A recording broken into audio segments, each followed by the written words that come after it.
Good afternoon, everybody. This is Elizabeth Viola, the Chief Program Officer at the Early Learning Coalition of Marion County.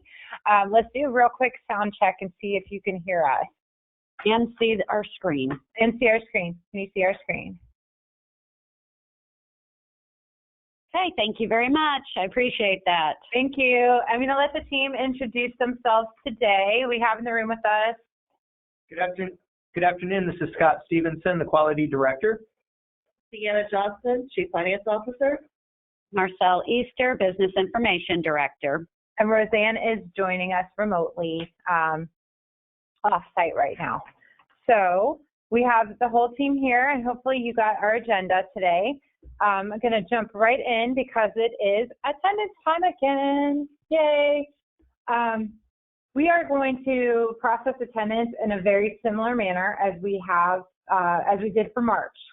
So on your agenda, there are the instructions. We were able to clarify a couple things based off of what we learned last month with the extended closures and things of that nature. So your due date is going to be Tuesday, May 5th. So this probably could be one of the best times for attendance to fall because you have the whole weekend and then you have a couple of days next week. So it's Tuesday, May 5th is the third business day of May, and that is when your attendance is due by midnight that night.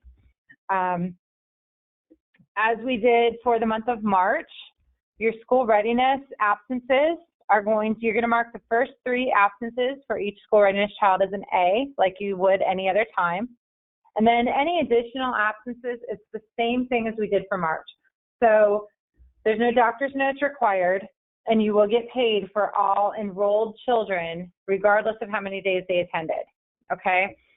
So for any additional absent days after the 3rd day, you're going to mark it an A like you would, and when you're choosing the option for the reason for the absence, you're going to choose absence due to disaster. What will happen after that is when you view the summary of your attendance, all of those absence due to disaster will be flipped over to a D in EFS mod on the provider portal. So you'll see that D pop up after you enter those additional absences. We do not need any doctor's notes still for the month of April. And you want to complete this process for every enrolled child that you have. So if the child was enrolled with you for the entire month, they may not have attended, you still want to go ahead and put those A's in for that child so you can still get paid. If the child transferred to another site and you know that they transferred, which in our system we know when they transferred, so you wouldn't be able to claim them any further after that transfer date. That's the only time frame you can claim them up to. And then your sign-in and out sheets need to be uploaded to BlueJean as you usually would, but you don't have to do any additional doctor's notes at this time. So let me pause and see if we have any questions right now. Okay, I'm going to only handle the questions that are up here that are related to attendance at this second. So the question was, if you click absence due to disaster, you still need to write in a comment area due to disaster. I believe it is going to make you. Yeah. So if you hit save and it does not save, then yes, you're just going to have to put COVID-19 in there. You should be able to choose that under the different options, though, when it asks you for the reason for the absence. Are there any other questions? No other questions at this moment. Okay, so let's talk about VPK attendance. If you decided to keep your VPK program open, you are going to mark absences for each day your VPK program was open as you normally would. For the long and short forms, last month we had a question about, do we still upload those to BlueJean? The answer is yes. You're still going to upload them. And what do you do about if you don't see a child, if the child has stopped attending or you can't get to the parent? So typically you would have to make 2 attempts to get that parent to sign that document. Of course, if you're not seeing them, for the April line on the short form, you're just going to write child absent due to COVID-19. If you've made 2 attempts to try to contact the parent because the child is still attending, you're going to also note that on your short form or your long form. If you're using the long form, you can just write a note across the form that says child absent due to COVID-19. You're still going to upload all of those, though, regardless of whether you were open and closed or closed, to BlueJean. So we're going to talk about closed providers in just a second. You should also have your sign-in and out sheets if you were open for VPK. So you should also upload those to BlueJean. Let me pause for a second. Let's see if we have any questions, because I went through that really fast. Okay.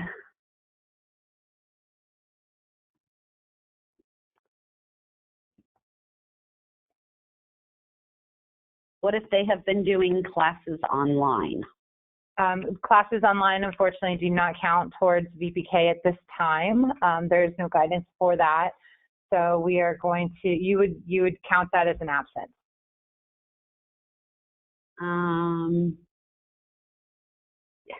So we are to submit blank sign-in sheets in BlueJeans if we are closed? No, we haven't talked about if you're closed yet, except for I did mention that your long or short form.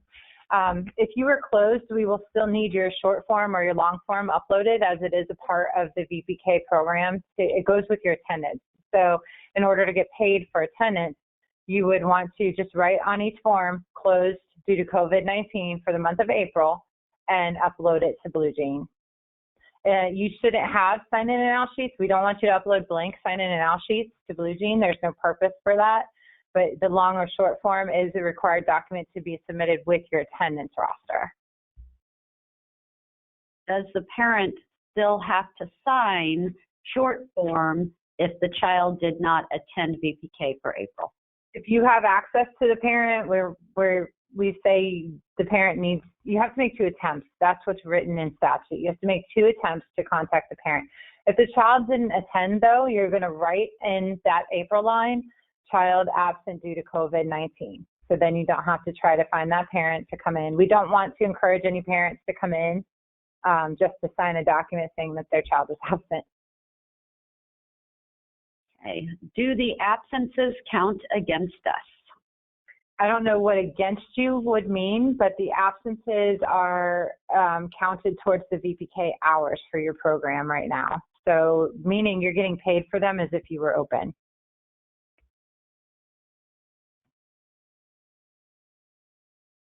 If we are doing VPK and the child did not attend, do we still send blank sign-in and out sheets for them? Not sign-in and out sheets, no, but you would upload the long or short form with your attendance roster and just write in on the April line for your short form or across the long form that the child was absent due to COVID-19.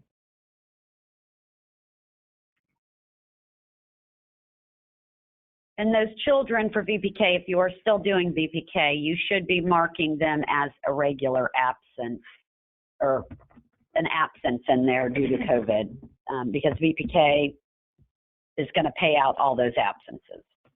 Yep, so you're going to mark the children absent if they were absent and you were still operating. Is that it? All the answers we have at this moment. All right, so let's talk about providers who were closed during the month of April. And we did have quite a few providers that were closed during the month of April. You are getting paid for all of the enrollments that you had for VPK and or school readiness. So for those, you're going to go through just like you did with March and complete your attendance rosters with A's for the first 3 days, and then the A's due to COVID-19 for the remainder of the month. And right now, last month we asked you to hold off until you got an email from one of our staff. We started this process yesterday. One of our staff, Justin, his email address is jbishop@elc-marion.org. Justin has already been sending emails out to providers saying, I'm not sure exactly how the wording is, it's something to the effect of we've entered your emergency closure. Justin has already started that process, so you should not have to wait for an email from him. But what you want to look for is an asterisk in your attendance documentation. So for all the days that your site was closed, in the absence document, there should be an asterisk instead of the opportunity to enter anything. Now, that's correct, right? Marcia? That's correct. Yeah, they don't have to enter anything. You actually have to submit. I'm sorry, I misspoke that. You're not entering any absences. You're actually looking for that asterisk. If you were closed for any portion of April and you do not see an asterisk, then please reach out to me or to Marcy or to Justin J. Bishop at elc-marion.org or not. EFS mod. EFS mod. EFS mod at elc-marion.org. My team gets that, and we will be able to fix or adjust once we verify any closure dates. We do feel pretty confident, though, this month that we started early looking at all of your emergency closures and that our dates should be on point. I know last month we had some challenges with the actual day that you closed because some people's emails to me was like, we're closing at the end of the day today, meaning so my closure day may have started a day early or may have started a day late, but we have caught up with you, I think, now, and we're all on the same page. So we appreciate you guys working with us so much on that. Okay. What form do the ELC parents and regular pay parents need for us to qualify for the bonuses if we plan on reopening on May 4th? Okay. I'm not sure what you're talking about with that, but I have a feeling it's not a part of the attendance portion of our agenda. I think you were wanting to talk about the bonuses. That is the last item on our agenda. So we'll talk about that when we get further down there. Do SR providers that are still open have to turn in blank sign-in and out sheets if the child hasn't been all month? No, we don't need you to turn in blank sign-in and out sheets. We just need you to mark the absences on your attendance roster for school readiness kids. What we need you to upload is if you are a VPK provider, you have to upload that short or long form with your attendance roster in order for us to process your payment. That's a part of the attendance process for VPK. That does not pertain to school readiness. So no, please do not upload blank sign-in and out sheets. Okay. All right. So that's it for our attendance. If you have any, never mind. Sorry, we got one more coming in. Can you please repeat how to document attendance if you were closed through the month of April? Yes, and I'm sorry, I made that really, really confusing. So basically for your attendance, if you were closed, you're just going to verify that each child has asterisks, little stars. You want little stars where you're, for each day that your site was closed for each child that's enrolled. Okay, so make sure you see that. If you don't see asterisks, please send an email to efsmod@elc-marion.org so that we can make sure that we correct that. But I'm pretty sure we got everybody. So again, you're just going to look for the asterisks or the little stars where your days, for the days you were closed in your attendance roster. And when you go ahead and hit submit, after you see those stars and you hit submit, you're going to come to your summary screen where you type in your name. That summary screen should show you a CR in replace for all of those days. That is a closed reimbursable code. So if you don't see that closed reimbursable, contact us as well. Yep, we're going to have some of you seeing stars. Okay. The email, once again, is efsmod@elc-marion.org. That's if you're having any problems with the provider portal. Any other questions? So far not. Okay, so we're going to move on the agenda to our second item, which is on page 2, actually, and we have another question. No, we don't, but we forgot to mention one thing. Yes, go for it. Okay, so on the last call, and I apologize, it just dawned on me again. On the last call, there was a question that was asked about the school agers, how to claim full-time if that school ager is attending your site full-time right now. For those providers who still have those children there full-time, you are actually going to change your unit of care. So it should populate as part-time because they are still underneath the school board calendar, which is active right now.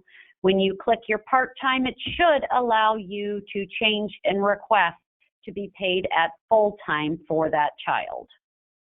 We will review those here and accept or deny that FTPT.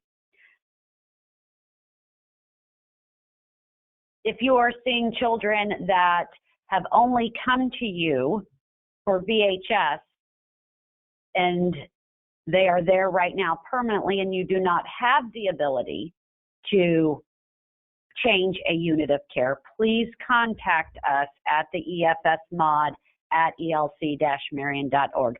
We will have to handle those on a one-on-one basis for those children. All right. Thank you. So now we're going to move to page 2 of our agenda. We're going to talk about the mini grants for providers, and Scott's going to cover that for you. Yeah, good afternoon, everyone. Like Elizabeth said, I'm going to talk to you about the mini grants that we introduced you all to last week. Just to refresh your memory, those were for 3 different grants. That was for the Health Safety Cleaning Supply Grant, which included infant toddler supplies, the Infrastructure Operating Cost Grant, and then the Professional Development Grant. So over the past week, we've been processing the eligibility applications that have been submitted. I've received about 25. Only had to deny, I think, about 3, and that was due to some eligibility requirements that I'll go over. So let me go over those requirements. If you're a provider and you haven't sent in an application and you're thinking about it, just keep in mind you have to qualify through these requirements. 1, you have to have either a school readiness or VPK contract. You need to be operating without a pending or open improvement plan. You need to be operating without a pending or open DCF violation. And you need to be in a center that is open now for business, or you plan to open within the next couple weeks, 10 business days. So a couple items around these that we came across, we got some clarification on, I wanted to go over. The first one is the amount of money that you can get for these grants. Now, initially, we were hopeful last week. We thought maybe if you apply for each of these grants and you're eligible, you'll get up to $1,000 for each one. That is not the case. You actually can be awarded up to $1,000 cumulative altogether. So if you apply for example, the cleaning supply grant and the infrastructure grant, you can split that up to reach your $1,000. You can spend, $600 on rent, $400 on cleaning supplies. That's fine. That's okay. So the third grant is actually a separate pool of money. You have $1,000 for the first 2, and the professional development grant allows up to $750 in teacher stipends. So that grant, it's not a reimbursement kind of grant. It is a stipend grant. So we wanted to clarify that it offers teacher stipends for completing the online OEL and DCF trainings.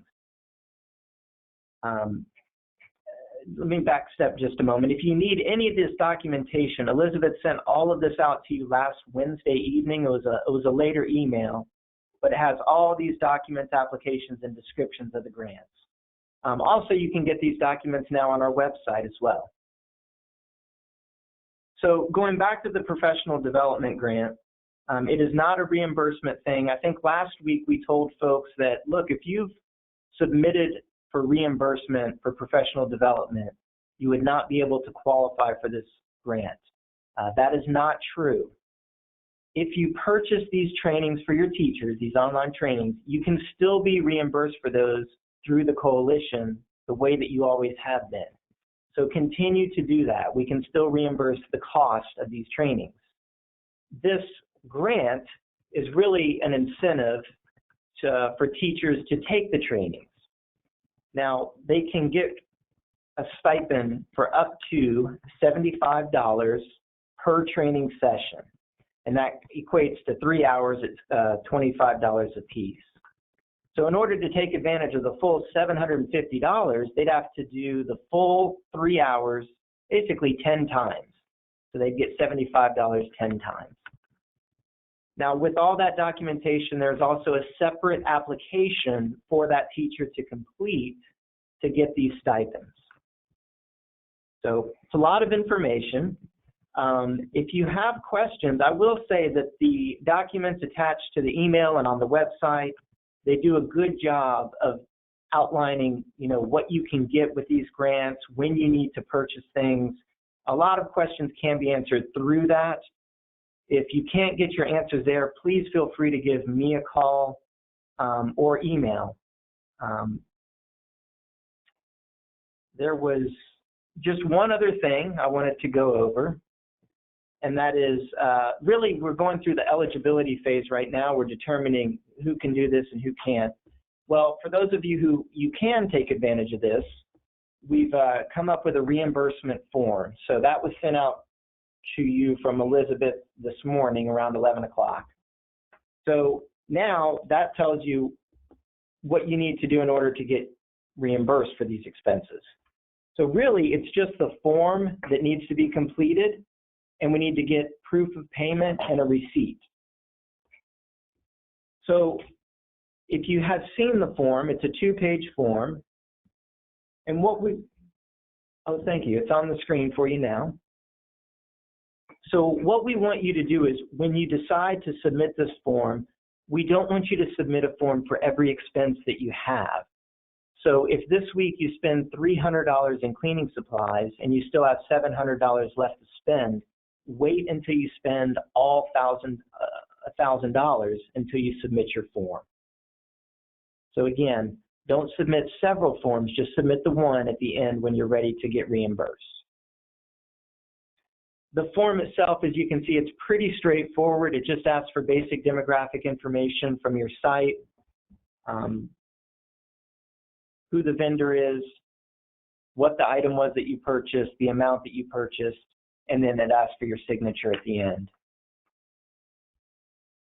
So again, when you're ready to submit for reimbursement, we just need the form and then proof of payment or copies of your original receipts.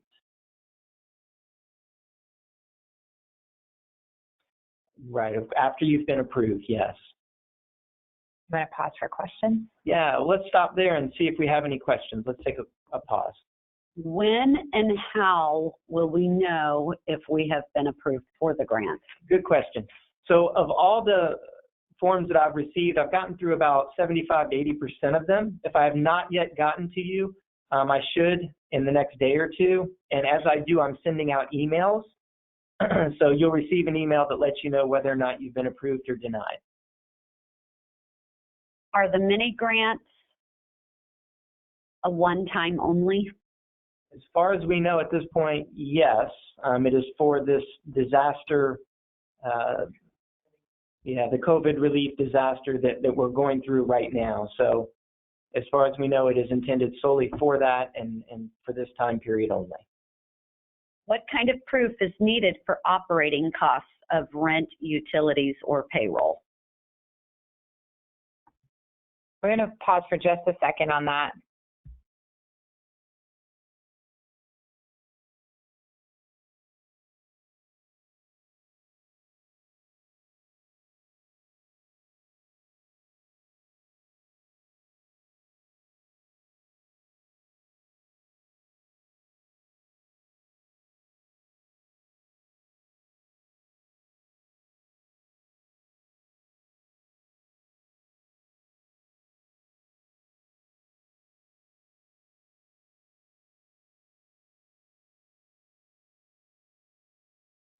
Okay, so for that question, that's a little, the backup documentation for that is going to end up being a copy of the invoice for whatever bill you're paying and a copy of the payment form that you sent in. So if you paid by check, we need a copy of the cleared check. A copy of the check or a check stub. Okay. Just shows that you did make the payment you paid by credit card, send a copy of the credit card receipt. If you paid it online, send a printout from the online payment screen that says that it was paid. Now, for payroll related, I think for right now what we'll have to do is a copy of their timesheet and a copy of the employee payment voucher.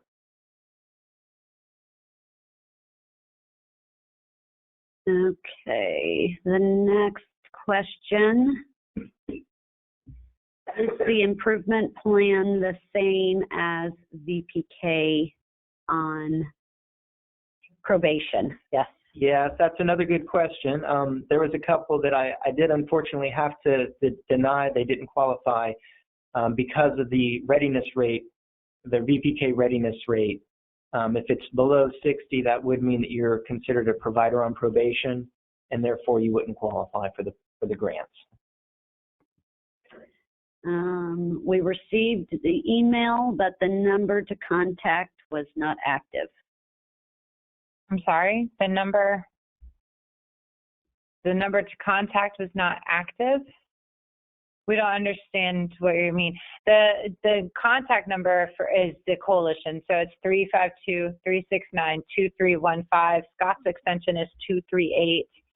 So that would be the number that you would call if you have questions about this mini grant piece. And if it's not working, then we need to know that. So yeah, thank you. Yeah. To our knowledge, there have been instances in the past 3 weeks where mine and Latricia Sims' voicemails have been full, but for what we understand is that there's been no issues with our phone. So if you are experiencing an issue, just shoot Scott an email about this, and also include in there, I'm having a hard time getting through on your phone system, so that we can look into that. Going back to what kind of proof is needed for operating the costs and utilities and payroll, we will have a detail of that written out on the frequently asked questions, and hopefully we can add it to some of your information, Scott, when you are contacting them on the grants. Okay. Can it be used for insurance as well? Yes. Yes, it can. That's a multi-yes. You got a yes from all of us. That's the last question so far. Okay. So the next thing we're going to move on to, if you have questions about that, it's a new process. So of course, if you have questions, feel free to send them out. We will do our frequently asked questions. We will update it again with today's questions and send that out with tomorrow's daily triple weekly update. So the last thing on our agenda for today is the bonus payment for serving first responders and essential medical personnel. So on Friday of last week, in my email update, I sent out basically a frequently asked questions form that was given to us by the Office of Early Learning. Essentially, to paraphrase it, it says, and Marcy has it up on your screen, it was in the email yesterday, in the email today, and also last Friday. It basically says if you've chosen to take and enroll these first responder essential medical personnel families into your site, then you are going to be eligible for a bonus of up to $500 per month per child enrolled. That's a first responder essential medical personnel family child, with a maximum of 8 children per month. Maximum amount you can get in this bonus would be $12,000 over a 3-month period of time. There are a lot of details to that, so I'm going to kind of let that marinate for a second, and we'll see what questions you have. What I can tell you is the only information that the coalition has is in front of you. So it's that 3-page document. I've heard some of our out-of-county providers that I love conversing with you guys because you're able to give me some insight about what's going on in our neighboring coalitions. We're pretty connected with our surrounding coalitions, but sometimes it's good to hear from providers as to what information is trickling down to you. So thank you for being so vocal with me. Let's see what questions you have. Okay, I have two with hands raised, and it may be from the last conversation or this one. So Jenny Zaxby, I'm going to unmute you. Go right ahead, Jenny. Hi, Jenny. Hi. Oh, my question was to what we were doing before about you mentioned if a provider's on an improvement plan, they can't get the grant. Is that the same as being VPK on probation? Yes, it is. Yeah, Okay. that's for the mini grant. So your question, yeah, because with the VPK provider on probation, you're required to do an improvement plan. It is the same. Okay, great. Thank you. Thank you, Jenny. Okay, the next one that has their hand raised is Linda Barber. You are now off mute. Hi, Linda.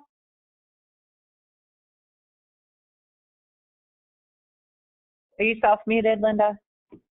No, she's not. Linda, are you there?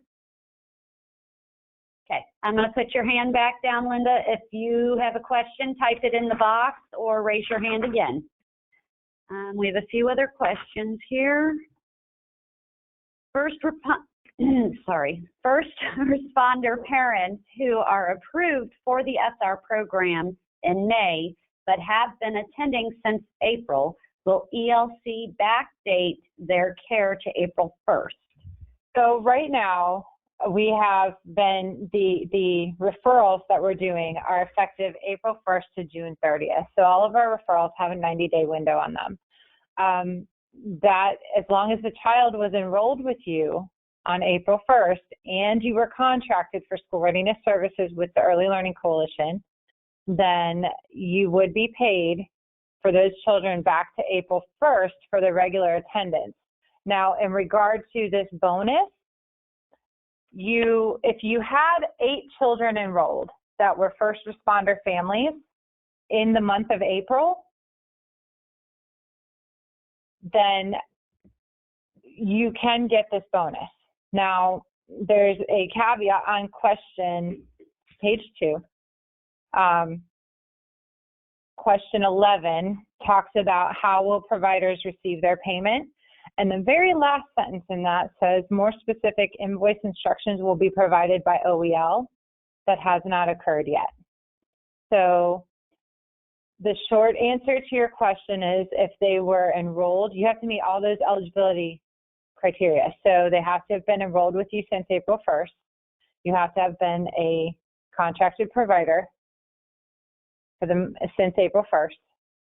And then you would be eligible for that bonus. Okay.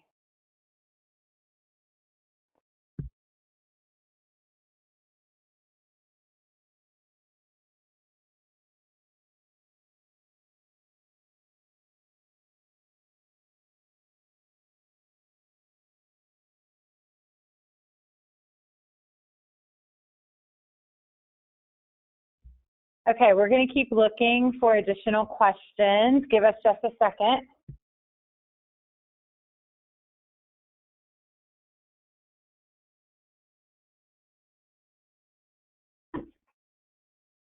Says he has not received your emails today. Oh, okay. Anybody who hasn't received an email, Check your spam. I would like to know if you received one yesterday from me, because that will let me know some things. if we have more than 10 first responders, is it up to us to turn away the others, or can we take them? So it is a business decision for you. In regards to this bonus right here, you're only eligible for a bonus for 8 children. Okay, that's the maximum number of children that OEL will allow us to pay a bonus on. If you choose to take more because you have open space, that's awesome. That's great. You're helping families. I can tell you this morning we had more than 280 applications that we're processing through. We have more than 100 of those already enrolled with you. And the other thing I can say to you on that is more than 90% of those kids were already enrolled with you as a private pay student. So I know some of you were concerned about the having no space when your other families come back. So I wouldn't stress that right now, because what we're seeing, what we're seeing is that most of these kids were already with you on a private pay basis, and the majority of new enrollments coming in, there's not actually that many, or they've come to you because their original provider was closed or is currently closed right now. So I wouldn't stress that. Let's look and see if we have any other questions. What is the due date for the VPK improvement plans? Off the top of my head, I cannot recall. I think it was April. Wasn't it April? I believe the improvement plans need to be submitted 30 days prior to your new contract initiating. So I think May 31st is the date that we'd be looking at. We'll look at that and make sure and confirm it, but Scott's probably on point with that because I have so many dates floating in my head right now. If I have children already on SR that are first responders, should they enroll with this program? Yes. Sorry, I had to think about that too. Yes, the answer is yes, they should. This is an unprecedented time. I know I don't have to be the one to tell you that. This opportunity to assist first responder and essential medical personnel families may never come around again. This is a nicety for families that are still attending to our medical needs in our community, and really, we're doing really well with moving forward and getting past this virus. Okay. Is the provider bonus information available on the website? It is not right now. It is in all the emails that I'm sending out. If you're not getting the email, we can put it on the website. That's no problem. We can upload it there, but it is not currently there. But we can get it there by the end of the day. It's also attached to this. If you're logged in, you can pull it down. Pastor Elizabeth will get with you after this to figure out why you're not receiving her emails. Being on probation, do I have to complete the steps before uploading my profile for the next year application? Being on probation, no, you can start your application for the 2021 year, and we encourage everybody to go ahead and move forward with that. Somebody had asked a question yesterday in email to me about, we're closed for the rest of the year, when do we do our 2021 application? You can go ahead and start it now. We actually encourage it. We need everybody to have those done by May 31st anyhow. So it would be great to get that started. Do you want to add anything? Just that my quality team, either Sienna or Mary, should be sending everyone who has not yet completed their 2021 profile a reminder email. And like Elizabeth said, they are due no later than May 31st. So, we want to do those sooner rather than later. We will probably make that a topic on one of these weekly provider webinars that we're doing to help walk you through it. Okay, so the question is, are available providers on the list for first responders? Yes. Yes. And we have, because we have so many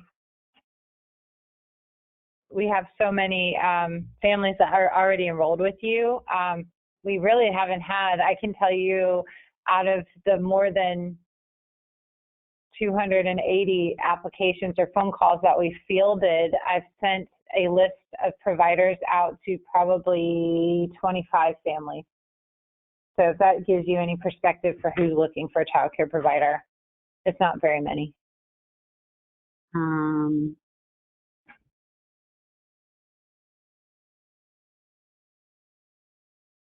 Can DCH providers have more than 11 kids at one time? I'm not sure what a DCH provider is. Can you clarify what DCH stands for, please? And then we'll be able to answer your question better. What happens when this program is finished? Do they return back to the normal SR? So when their referral ends, the opportunity for the family, if they meet the school readiness requirements, which is based on their family size and their income, they have the potential opportunity to stay on the school readiness program, and we would roll them over to a BG8 account instead of the BG1 ESS, which they're currently under. But again, the families do have to meet the purpose of care. So if there are 2 members in the household, both members have to be meeting eligibility requirements in order for them to stay on the program. So that is, it's an option for them to stay on if they're eligible. Okay. We have children already enrolled in SR whose parents are healthcare workers. Does the parent have to contact you to be switched to a first responder? Yes. Should we wait for the coalition to say the new parents are approved or get the certificate from them? So the certificate will be in your provider portal. That is how you'll see it. It's an enrollment just like we do for regular school readiness enrollment. You'll go into your provider portal through EFS Mod, and with that, you'll be able to see the enrollment, and you'll be able to accept the enrollment, at which time that child will show up on your attendance roster for school readiness. Can you have a webinar to help walk through first on probation site, know the steps on how to make the improvement plan? Yeah, I think we could potentially do that. We actually have a meeting coming up with our regional facilitator through OEL. So we can look at those of you who would be interested in that and set something up. Does 1 o'clock in the afternoon work for you? Would be my question, so that we can make it a good time for a majority of you that would like to participate. Next question, the answer is yes, 1 o'clock does work good. Oh, good. Until when is the 10-person group size in place? Until the CDC says you don't have to worry about it anymore. Right now, that 10 group size, it is a CDC enforced rule, suggestion, requirement, mandate, all those good words. And it is being enforced right now with DCF because it's really important to maintain that social distancing and to follow the guidelines of CDC. If a parent is a nurse, what would make them ineligible for SR services? If a parent is a nurse, right now, there is nothing that would make them ineligible for services. After their referral period, the only thing that would make them ineligible is if they didn't meet the purpose for care, which means that their income exceeded the requirements on our sliding fee scale or based on their family size. Typically that's it. Or if they're not working or going to school at least 20 hours a week, then that may hinder their eligibility.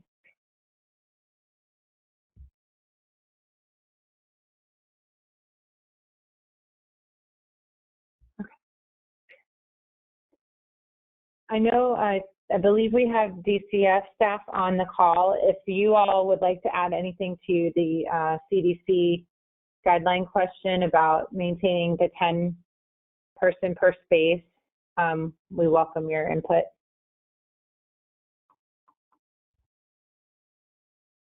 Richard, hi, Richard. Have you on?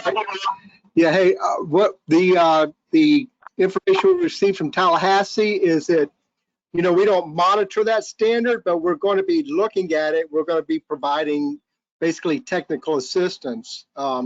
Unfortunately, if they are over the mandated 10 rule, we do have to notify the Department of Health if we do see that. Now, if we receive a complaint and it's solely on that type of a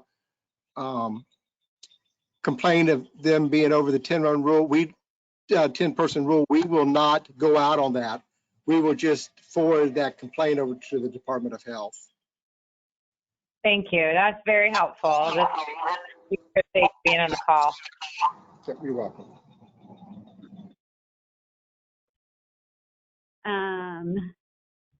If you already have a first responder kids that's been with you, do they still have to call and sign up for this program? Or the papers we turn in is confirmation that they're first responder? No, okay. The papers you turn in is not confirmation. That's where the no came from. Yes, they do need to contact us so that we can get a referral established with their employer in order to get them under that first responder, essential medical personnel. Okay. Catherine, the answer to your question is yes. If the first responders were already on SR services, they would continue with those services and go back. Yes, we are identifying, we're trying to identify any parents that are either on our wait list that meet the criteria for the first responder, essential medical personnel, or are already in care so that we can move them over. The state is very interested in tracking these numbers of people that we're serving in this capacity. So if a parent that you're already serving gets flipped over to the BG1 ESS for this current situation, then once their referral for the ESS services expires, they will go back to their typical enrollment. Okay, so the DCH daycare home. So can a daycare home providers have more than 11 kids at one time? No, you have to stick with your licensed ratio capacity. The only way, I mean, you can enroll more, they can't be in attendance at the same time. Let me say that. The state of emergency ends on 4/30 unless extended. Will this be the end of the restriction on class sizes of 10 and the limitations on combining? I can open Richard back up if he would like to answer that question. Can you ask the question one more time? I'm sorry. It's okay. It says the state of emergency ends 4/30 unless extended. Will this be the end of the restrictions on class sizes of 10 and the limitations on combining? Yeah, see, I'm not sure of that. It's all going to depend on if they actually lift the entire executive order or if they're going to end it in segments. So I'm not sure about what that answer is going to be. Stay tuned. That's what that means, guys. Yep. Richard, your hand was up as well. Was there something else you wanted to add? No, I forgot to take it off. I just want to let you know I was available to answer any questions. Thank you. I greatly appreciate that. Yeah, no problem.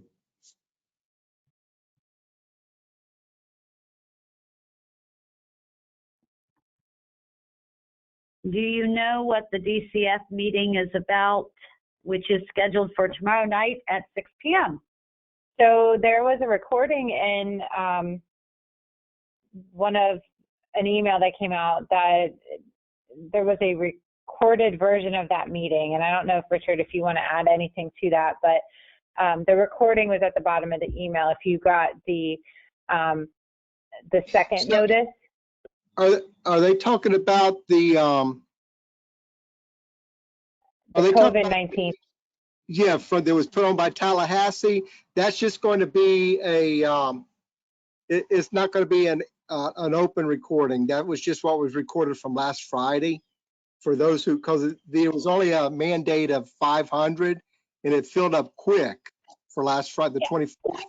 But unfortunately, only about 380 something attended, even though 500 actually registered. But there's planning on scheduling future webinars, but they haven't come out with a date yet on those. Excellent. And I think if you're really interested in that, you can listen to the recording from last Friday because you'll get the gist of the information that was shared at least. Also, can you still hear me? Yep. So they're also going to develop a list of questions and answers from that seminar on Friday, and they'll be sending that out as well. Awesome. That's great. Thank you. What determines the space if I have an area that generally holds 2 classrooms in that room? You're still unmuted, Richard, if you want to chime in on that. So you're saying that it'd be the normal. So you're saying if they have a bookshelf or some kind of shelving in the room that separates both, they're making one room into 2 classrooms? That's Yes. correct. Or we have a provider that has like a half wall between 2 classrooms and a door that's a half door, but the other half, the space from halfway in the room up to the ceiling is open. Would So that still be considered a classroom? I will get clarification. I would think that if they were already deemed as separate classrooms, I believe that that's still going to suffice, but let me get clarification from Tallahassee, and Elizabeth, I can send you the answer so you can send it out to everyone. Thank you. Absolutely. Hey, that is all the questions I have at the moment. All right, that is all of our questions. We will go ahead and get these questions put into our frequently asked sheet and update that for tomorrow's email that goes out. Again, if you have any additional questions for attendance questions, if you're having issues submitting your attendance, you're going to send a question to efsmod@elc-marion.org. If you have mini grant questions, those are going to go to Scott at sstevenson@elc-marion.org. Any other questions, you can respond to my email that I sent today or yesterday or Friday, and we'll try to answer your questions as we're able to. And continue to do what you're doing. Stay safe, stay happy, and we're going to check one last time before we say good afternoon. And I guess that is it. So we will see you all here on this webinar. We do miss seeing you, though, by the way. Next Tuesday at 1 p.m. If you have suggestions for our agenda, please shoot them over to me, and we'll be happy to cover it. Thank you. Have a great day, everybody.